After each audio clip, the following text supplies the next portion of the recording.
Welcome to Energy Unplugged, the go-to podcast on the energy transition. My name is Rebecca McManus, and I am a Senior Associate and Renewables Lead for our European Power Markets research team at Aurora. I'm delighted to be joined today by Alice Delahunty, President at National Grid Electricity Transmission. So Alice is responsible for developing, building, maintaining and operating the electricity transmission network in England and Wales, and playing a critical role in enabling and delivering against the government's net zero commitments. Alice held a number of roles, senior roles, in E.ON, including head of operations for the offshore wind business, where she was responsible for the full safety, technical and financial performance of almost 2 gigawatts of offshore wind around the UK. So welcome, Alice, to Energy Unplugged. It's a pleasure to have you here today. Delighted to be here and great to see you. This episode of Energy Unplugged is a deep dive into an ongoing topic in the UK power market, but also resonates to other power markets across Europe as we strive towards net zero power systems. The topic being the importance of energy networks in the net zero transition. The importance of energy networks for investment decisions and operations of network to get to a net zero world.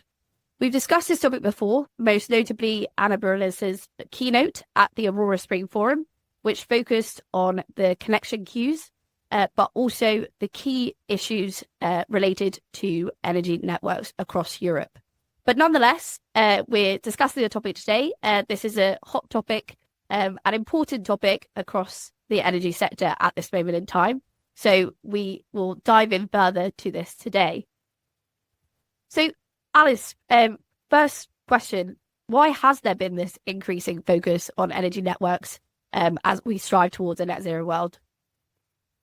Well, I mean, energy networks are and always have been the backbone of the energy system. They are what ensures that electrons flow from where they're created and where they're generated to where homes, hospitals, businesses need to use them. And I think that role as being the backbone of the energy system continues and becomes a really crucial part of decarbonising the electricity system. And particularly if you stand back from, where the grid was originally built, it was around the coal seams and the fossil sources of energy. And as you change where you produce energy and then you move to offshore wind and to other sources, then you have to reconfigure the grid to reflect that. And that's why grids and networks will play such a vital role in UK consumers having clean, secure, affordable energy in the future. And that's what's created this real focus now on energy networks and their role in the transition.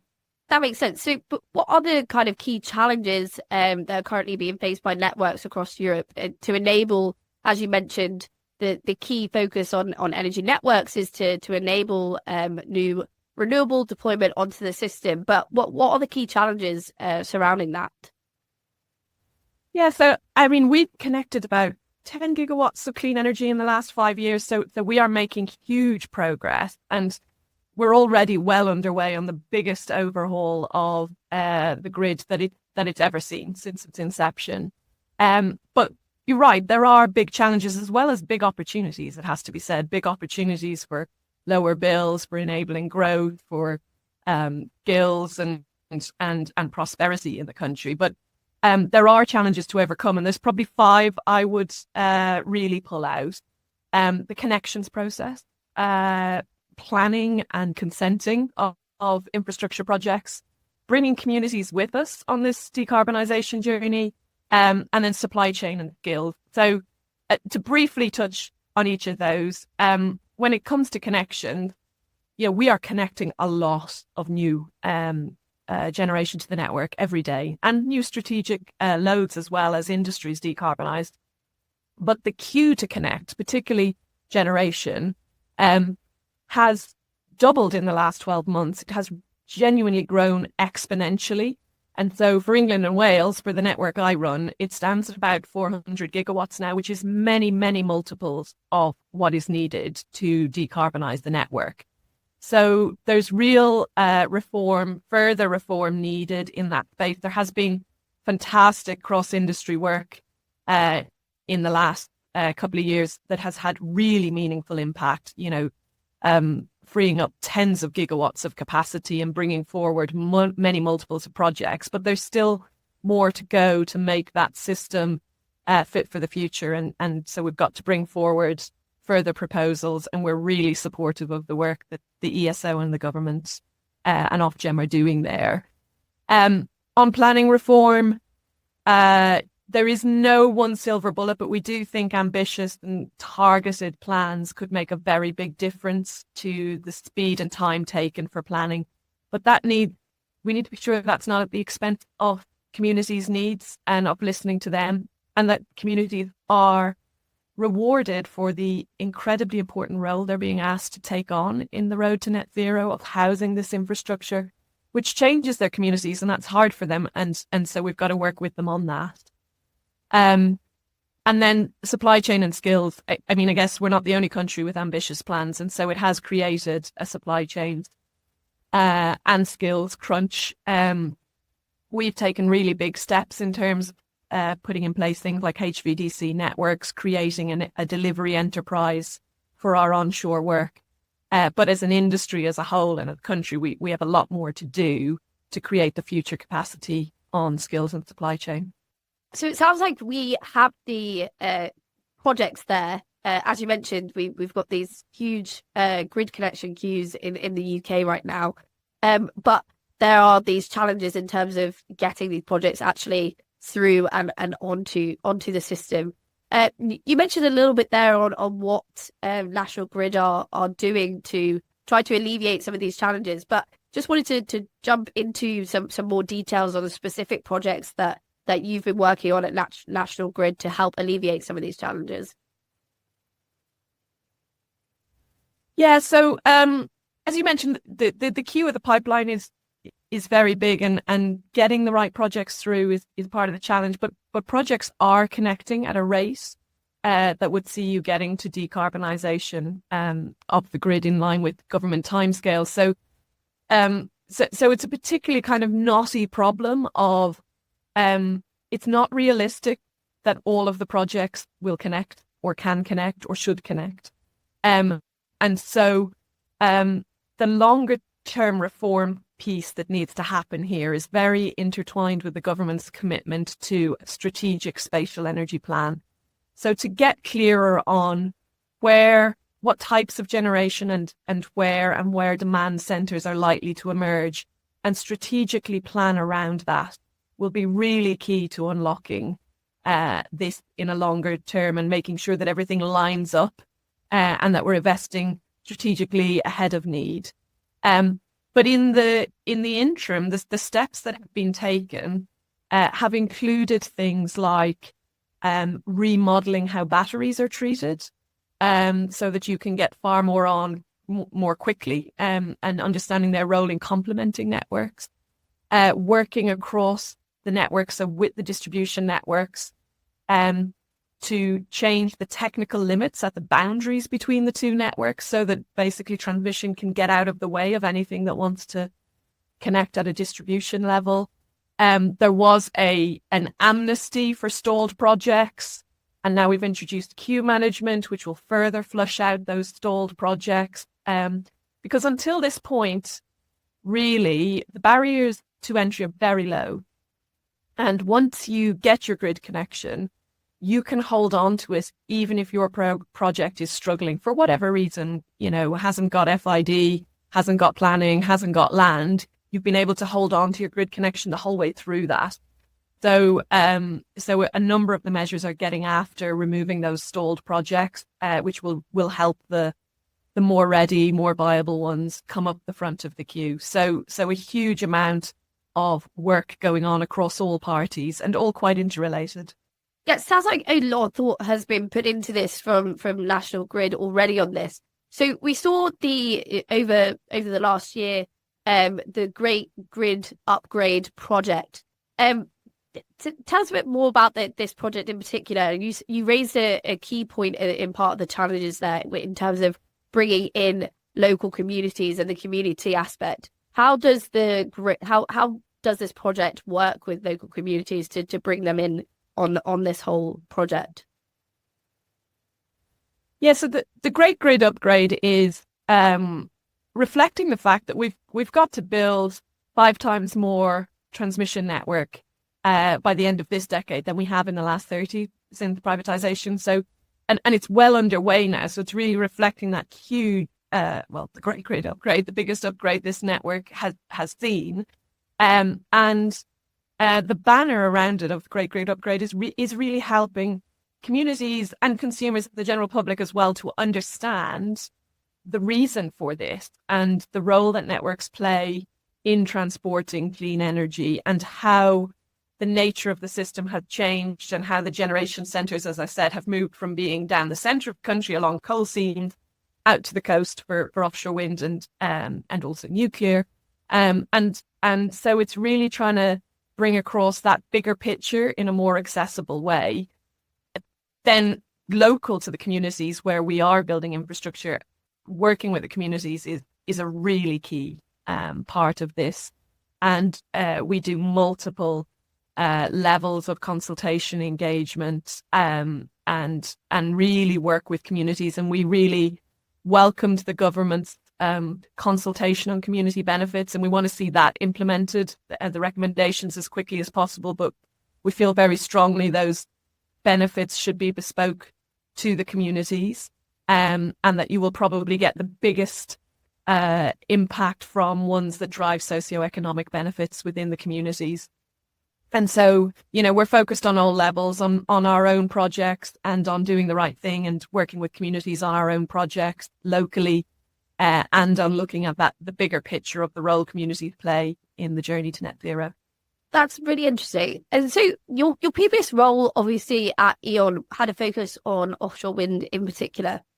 So maybe to dive into that topic in a bit more detail. So on the offshore wind networks, what is more being done there in terms of getting those sorts of projects connected up to the grid in the UK? Yeah, so the Great Grid Upgrade, and specifically 17 major projects that were triggered under the process called HND, Holistic Network Design, which have got their own regulatory mechanism now, ASTI, which is Accelerated Strategic Transmission Infrastructure. And that has been put in place, as the name says, to really accelerate the delivery of those projects. Those have been driven by the connection of offshore wind. So those large infrastructure projects are almost entirely focused on wind connecting off the East Coast, North Sea. So that is really the first wave. And as we've gone into then the second wave of that, and the ESO has progressed their transitional central strategic network plan, that's also reflecting the need for connecting offshore wind in Scotland and other areas of seabed that have been leased. So a big part of the Great Grid Upgrade, in fact, the vast majority at the moment, is driven by the need for connecting offshore wind. So what other challenges do you see the offshore wind industry facing in the UK? But also, I think this can be also seen across Europe as well. So we've mentioned networks there and this particular focus for today. But beyond this, what kind of topics are the wind industry facing right now? Yeah, I mean, there's really similar themes. They will certainly recognise the connection challenge and have their own planning and consenting challenges. So really similar themes there. And I think the skills and supply chain crunch is equally shared with the offshore wind industry. And in many cases now we're going after same parts of the supply chain as well. Where they probably have an additional challenge is around auction design. And I think what is particularly interesting now is the interaction and linkages between auction design and everything else that is going on in the energy space. So you have the government's review of electricity markets. You have new complex asset types being introduced that combine interconnection with transmission functions with potentially generation. You have the connections reform that we talked about. we need to ensure that reforms in Europe and the UK can work together, and that we don't have inadvertent consequences there, particularly for assets in the North Sea. And then this should, and hopefully can all come together and be supported by the ESO's work on a strategic spatial energy plan.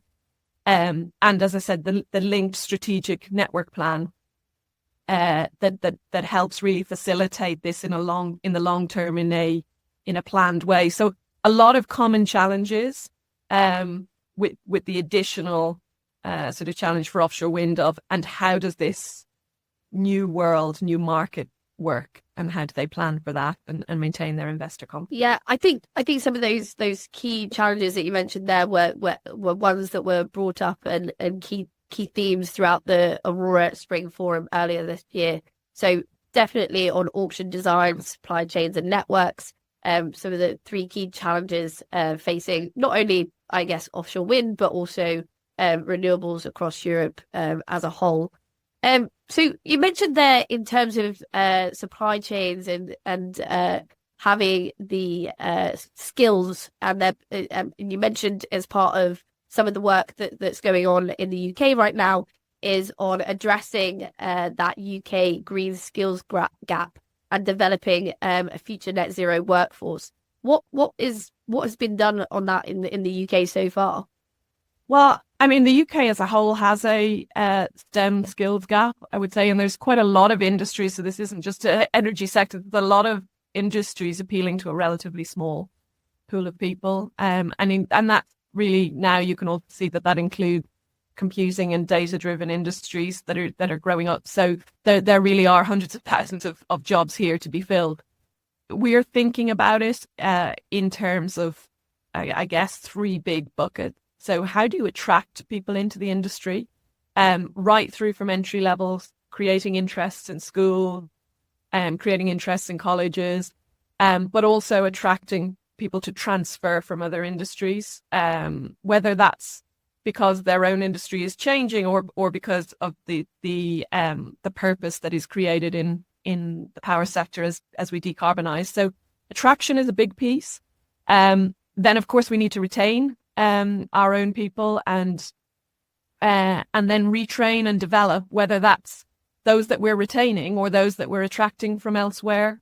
That sort of retrain, develop has to play a really important role in this, because of course there's a very long lead time if we rely on only coming up through school entry.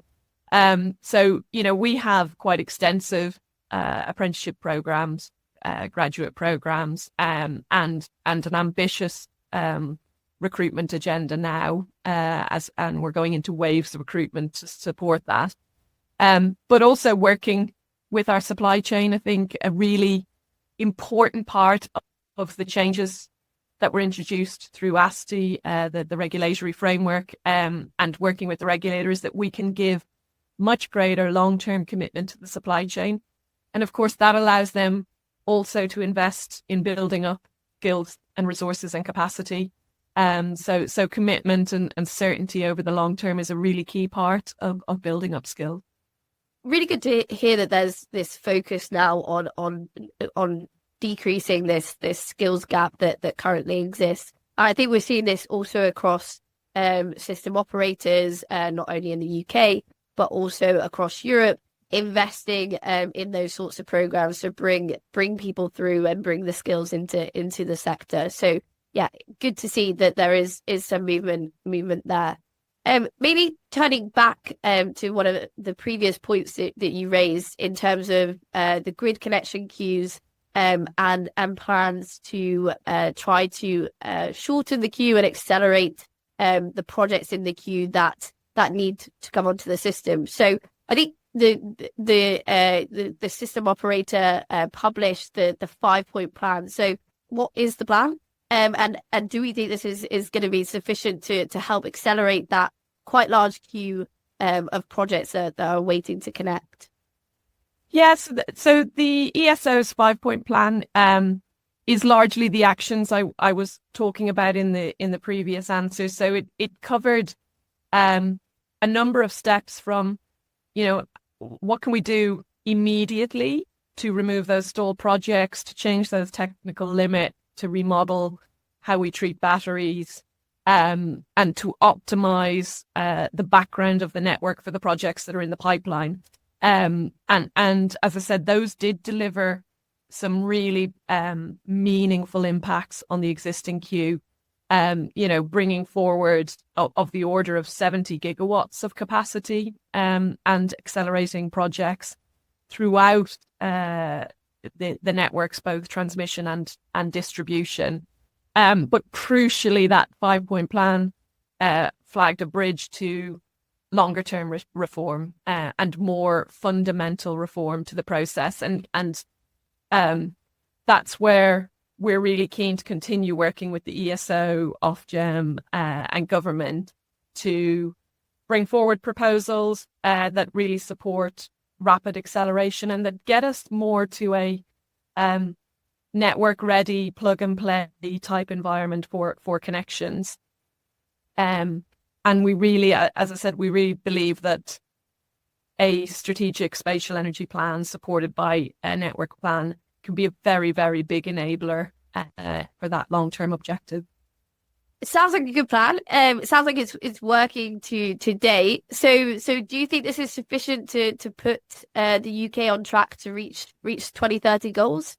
Or is this more longer term in terms of the 2050 goals? So the rate at which we're currently connecting 10 gigawatts in the last 5 years, and this is for the transmission network in England and Wales, I'm talking about the piece I'm responsible for. So there's more connecting at other network levels, Scottish TOs and distribution. But, we've connected 10 in the last 5 years. We connected 3 last year. We're on track to connect about 4.5 this year. That sort of run rate, combined with the ASTI projects, which are really ambitious, does keep you on track for decarbonisation goals. But it is really stretching, and there's still an awful lot to overcome. And to maintain that momentum, we need to keep pushing on things we talked about earlier, planning reforms, building up the supply chain, bringing in the skills. So they're really stretching goals, but the current connection rate and ambitions on projects does get you to decarbonise the network. But we've got to stay really, really focused. So we discussed there, I guess, 2030 goals and a bit more in terms of the forward-looking point, but want to dive into that in a bit more detail. So we started the session today in that in why there is this increasing focus right now on energy networks. And you mentioned that the system that we have today and the projects that we have connecting onto the system are not the same as 10, 20 years ago. So if we fast forward to 10 to 20 to 30 years from now, how do we ensure that at that point in the future that the grid is fit for the projects and the system that we'll have in years to come? Yeah, so you're right. I mean, the energy system and who's looking to connect and how and when has changed really rapidly, and almost beyond all recognition in the last few years.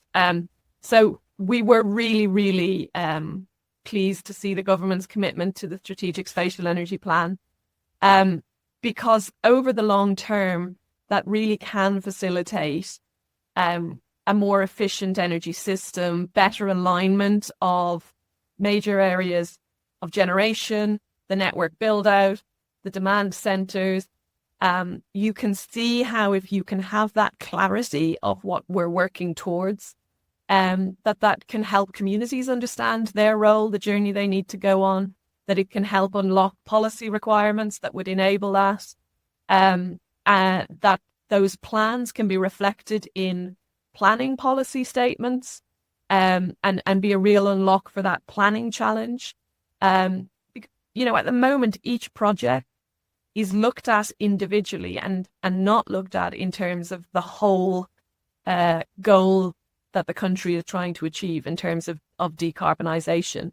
So being able to show that full picture and line up the pieces behind it will be a very big unlock as we go into this next phase of growth and change for the country. Yeah, very interesting. So we also had at the Spring Forum a presentation from National Grid that mentioned the Super Grid 2.0. What's entailed as part of this? Yeah, so a tiny bit of history first, because it helps understand it. But but we celebrated 70 years of Supergrid last year, and the Supergrid was named because it when it was conceived, what they were doing was they superimposed a higher voltage grid on top of the smaller grids that had emerged up to that point at the start of the electrification of the country. You had a number of smaller groups, and so they superimposed this higher voltage grid on top of the network, actually because they concluded it was cheaper to transport electrons via high voltage networks than it was to transport coal to where the houses and businesses needed energy. And that super grid, as it was created at the time, has served us extraordinarily well as a country. It has been able to accommodate every change and growth that has come in between, every change of the energy system, economic growth. And so, we looked a little bit, we took a bit of inspiration from that period of history and looked forward and said, we know that the bulk transfers across this country, the big energy flows, are only going to increase. And we largely know where they will be, north to south and east to west. And so when we looked at that, we said, there could well be an opportunity to once again take that approach, move to a higher voltage, and superimpose that on top of the existing grid and get those benefits for the very long term and move away from each individual project being looked at in isolation. Where other countries have moved to higher voltages, they've done that on the basis of more efficient costs and less land take, less disruption for communities. So there's absolutely an opportunity there for us, and we're really keen to work with stakeholders and get views, but to say, what is the next version of our grid for this country as we decarbonize and as we know electricity demand will go up and we know our sources of generation are changing. You touched on it just slightly there at the end as well. So why is it important to think about the next 60 years and how do you expect the system to change? So you mentioned there demand increasing, but what are some of the other challenges that we're not currently maybe thinking about today, but might be facing in the next 60 years? Yeah, so demand is changing a lot. Whether that is from decarbonisation of transport or heating homes, or it's growth from data centres, or decarbonisation of heavy industry. So the demand for electricity is changing a lot in both nature and increasing. As we said, we expect the generation types to move away from fossil fuel as they are to clean sources of energy, secure, affordable sources of energy. But other things that will change over the longer term include the climate and the weather is changing. And so, building up our climate resilience on our assets. And as you see more flexibility introduced, more ability to use digital and data to optimize, then we also want to be building out a network that can get the most out of that and that can really optimize what we have. And we've already started on that journey as well of introducing very smart power electronic systems that get the most out of the existing capacity. But that will continue to be a feature as we go into this next era of our network system as well. Great. And maybe just one final question to wrap it up before we move into some quick fire questions at the end. Do you think the net zero targets by 2050 are achievable? I mean, as I said, I think they are enormously challenging. I don't think for one second any of us can get complacent about this. It is an enormous challenge we have ahead of us, but we have made very, very significant progress. I think with the right reforms, interventions and focus, we can keep the momentum we've got and accelerate even further. And so I think we should be ambitious and positive about our ability to decarbonise this network, but not complacent about the challenges. So I mentioned just there, and what we've seen on some previous podcasts, we like to do some rapid fire wrap-up questions for the listeners. So just to jump into one of these quite quickly. So what is an out of consensus view on the energy transition in Europe that is at odds or slightly different than others within the sector that you have? I mean, I think the debate between the future of flexibility and microgrids and, you know, can everything ultimately be local is still a debate that's going on, and it's still an interesting one. But I think now it feels quite out of consensus, because I think in general the economies of scale that have been achieved with offshore wind, particularly, but also with other renewables, have really convinced the majority that there is still a role for big bulk power scale. But I think it is interesting that discussion still goes on and is definitely one to stay alive to. And one final question. So who do you read or listen to in the energy sector that you find good or thought-provoking and is relevant to your role, but also energy sector more broadly? I don't know that I have a specific person. I travel a lot for work, so I listen to loads of podcasts. And actually, the thing I like most is listening to loads of different podcasts. And I'm always surprised just how many relevant insights and inspiration you can get from speakers or podcasts or topics that feel totally separate to the energy sector. And then suddenly you see a moment of relevance and get a bit of inspiration for unlocking something you're thinking about. So my strategy is definitely variety when it comes to reading and podcasts, rather than calling out any one individual. Great. I hope the Energy Unplugged podcast makes the list of those ones that you want to. Great. Well, that brings us to the end of the episode today. I think just to conclude this session and to summarise the discussion that we've had today. So investment and focus on energy networks is vital. It seems that we have plans in place to alleviate some of the challenges that we discussed today through connection reforms and strategic spatial planning. But there's an increasing need to focus on the what's next.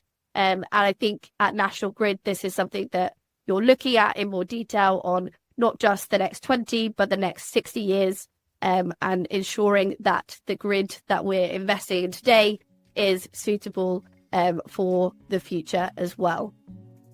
Well, thank you, Alice, for being here today. It's a pleasure getting your insights and thoughts on energy networks.